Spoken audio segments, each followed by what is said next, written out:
उप मुख्यमंत्री और वित्त मंत्री दिया कुमारी की ओर से पेश किए गए बजट में गौशालाओं की अनुदानित राशि को 15% की बढ़ोतरी की गई है।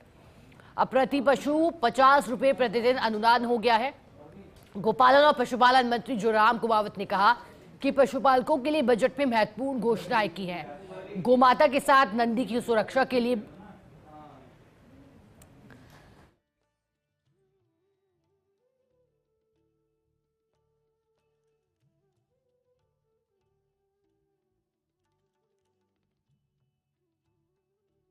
भजनलाल सरकार का दूसरा बजट बतौर वित्त मंत्री दिया कुमारी ने पेश किया है और इस बजट में सरकार ने 2030 तक प्रदेश के विकास की दर है वो 350 बिलियन पहुंचाने की प्रतिबद्धता दर्शाई है। इस बजट में सरकार ने खास तौर पर इंफ्रास्ट्रक्चर पर फोकस किया है। पशुपालन और कृषि दोनों का ही अर्थव्यवस्था में बड़ा योगदान है और ऐसे में पशुपालन, कृषि के साथ पशुपालन का भी बड़ा योगदान है। पशुपालन मंत्री जोराम कुमावत साहब हमारे साथ हैं। पशुपालन को इस बार काफ़ी कुछ दिया गया है, किस तरह से देखते हैं सर पशुपालन, चूँकि इंफ्रास्ट्रक्चर पर फोकस किया है? निश्चित रूप से राजस्थान प्रदेश किसान बाहुल्य है और किसान के साथ साथ में पशुपालन पालन बाहुल्य भी है। आज दूध उत्पादन के क्षेत्र में राजस्थान पूरे भारत में दूसरे नंबर पर है। तो राजस्थान की प्रगति में, राजस्थान की जीडीपी में पशुपालन और किसान का बहुत ही महत्वपूर्ण योगदान है। निश्चित रूप से माननीय मुख्यमंत्री जी भजनलाल जी ने इसको ध्यान में रखते हुए पशुपालन के क्षेत्र और किसानों को कैसे मजबूत करे, इस दिशा में बजट पेश किया है। अभी आपने देखा होगा जैसे मंगला पशु बीमा योजना जो पशुओं के बीमा के लिए पिछली बार माननीय मुख्यमंत्री जी ने घोषणा की थी, इस बार उसका टारगेट 21 लाख से सीधा दुगना कर दिया है।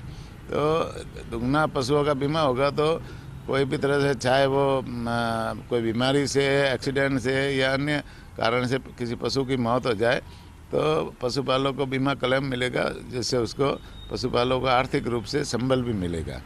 इसी तरह से और भी चिकित्सा संस्थाओं को मजबूत करने के लिए 200 पशु उपकेंद्र नए खोलने और 125 नए चिकित्सा संस्थाओं को कर्मोन्नत करने की माननीय मुख्यमंत्री जी ने घोषणा की है। गोपालक कार्ड जो पिछले बजट में उन्होंने घोषणा की थी, वो गोपालक कार्ड बन रहे हैं और जिसमें 1 लाख तक का लोन बिना ब्याज से कोऑपरेटिव के माध्यम से मिलेगा। उसमें जो है ना, कई तरह के स्टाम्प लगाने होते थे गोपालक कार्ड बनाने के लिए, तो सारे स्टाम्पों की अभी जैसे रियायत कर दी है, कोई स्टाम्प लगाने की जरूरत नहीं है, जिससे ज़्यादा से ज़्यादा गोपालक कार्ड मिले। बड़ी आवश्यकता नस्ल सुधार की प्रदेश में है और ऐसे में नस्ल सुधार के लिए एआई टेक्नोलॉजी इस्तेमाल की आवश्यकता कई जब भी बात होती है इस सेक्स सॉर्टेड सीमन की, इस बार बजट में घोषणा की गई है कि उसमें भी पहले 2 बार 75% और उसके बाद 2 बार 50% सब्सिडी गवर्नमेंट की ओर से दी जाएगी। निश्चित रूप से नस्ल सुधार के कार्यक्रम पशुपालन विभाग लगातार चला रहा है और नस्ल सुधार के मामले में पहले भी जैसे सेक्स सॉर्टेड सीमन में जैसे 75% राजस्थान सरकार की तरफ से सब्सिडी की घोषणा की गई थी। अभी भी इस बजट में भी और भी घोषणाएं की है, तो इससे नस्ल सुधार में मदद मिलेगी।